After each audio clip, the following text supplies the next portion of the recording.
Oui, Madame Koumba Touré, nous venons d'assister cet après-midi à la première remise des clés pour l'association Une femme, un toit. Un projet qui avait commencé, je crois, en 2007 et dont on n'a plus entendu de nouvelles ces derniers temps. Qu'est-ce qui s'est passé aujourd'hui?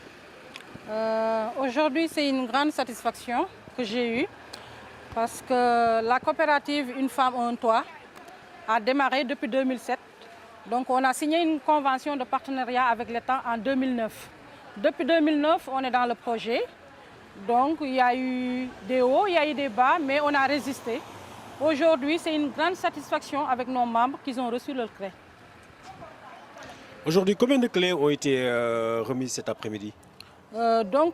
Parce que toutes les clés, on n'a pas pu les remettre dans la salle. Parce que le temps ne nous a pas permis de remettre toutes les clés. Mais le 15 août, Inch'Allah, le deuxième vague de clés, on va le remettre au foyer Sharon. Donc là, on est en phase de finition, après une centaine de logements pour les membres de la coopérative. Koumba, ces derniers temps, le nouveau gouvernement a beaucoup parlé, a beaucoup communiqué sur l'aide qu'il a apportée aux Sénégalais de l'extérieur. Vous en êtes un membre très actif. Nous avons entendu ici que vous aviez des blocages, notamment au niveau de vos terrains au Sénégal. Qu'est-ce qui se passe exactement?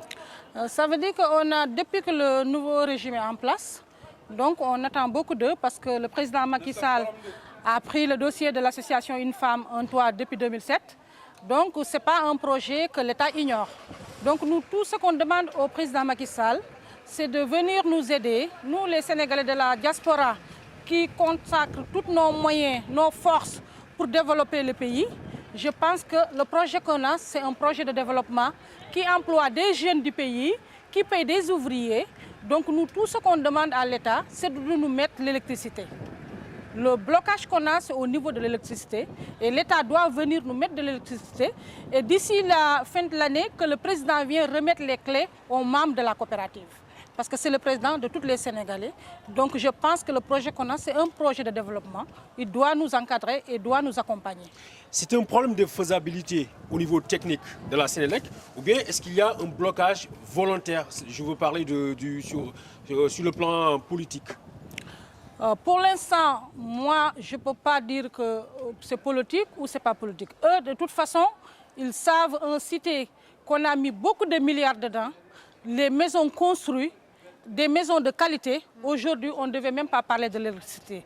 L'État, parce que Macky n'ignore pas le programme, parce que quand il partait le cité de Yakar, il s'est arrêté à Tivaouane-Peulh, croyant que c'est les cités de Yakar. Donc ils savent que ce cité-là, c'est le cité de la diaspora, où il y a une partie, c'est pour la coopérative d'habitat des femmes de France, des femmes d'Italie, des femmes d'Amérique, les Succas, Cotecnan. Donc c'est l'ensemble des coopératives qui sont à Tivaouane-Peulh. Donc je pense que l'État ne peut pas dire qu'il ignore ce programme. Donc nous, tout ce qu'on demande à l'État, c'est de venir encadrer, nous mettre de l'eau, de l'électricité et encadrer ce projet. Parce que ce projet, c'est un enjeu. C'est un enjeu. Parce qu'il y a beaucoup d'emplois en jeu dans ce projet. L'hôpital, ils doivent venir le finir. On a ramené le matériel médical, ça fait 2 ans que ça dort au niveau de Tivaouane-Peulh. Aujourd'hui, si on avait l'électricité, je pense que Keur Massar, Tivaouane-Peulh, tout l'environnement peut venir se soigner là-bas. Nous, on est des Sénégalais de l'extérieur. On travaille dur pour économiser nos sous. Et tout ce qu'on a ici, 95%, on l'investit au Sénégal. Donc je pense qu'un projet comme ça, on ne doit même pas appeler l'État. C'est l'État qui devait venir vers nous, voir quel problème qu'on a, quelles difficultés qu'on a. On nous encadre, on nous pousse.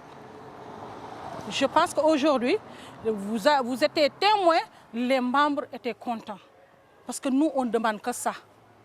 On travaille bénévolement, on n'a pas de salaire là-dessus. On se consacre midi et soir pendant 1 an, je cours entre Paris et Dakar. En tant que femme, je pense que l'État quand même doit voir les efforts qu'on fait et venir nous aider et nous mettre notre...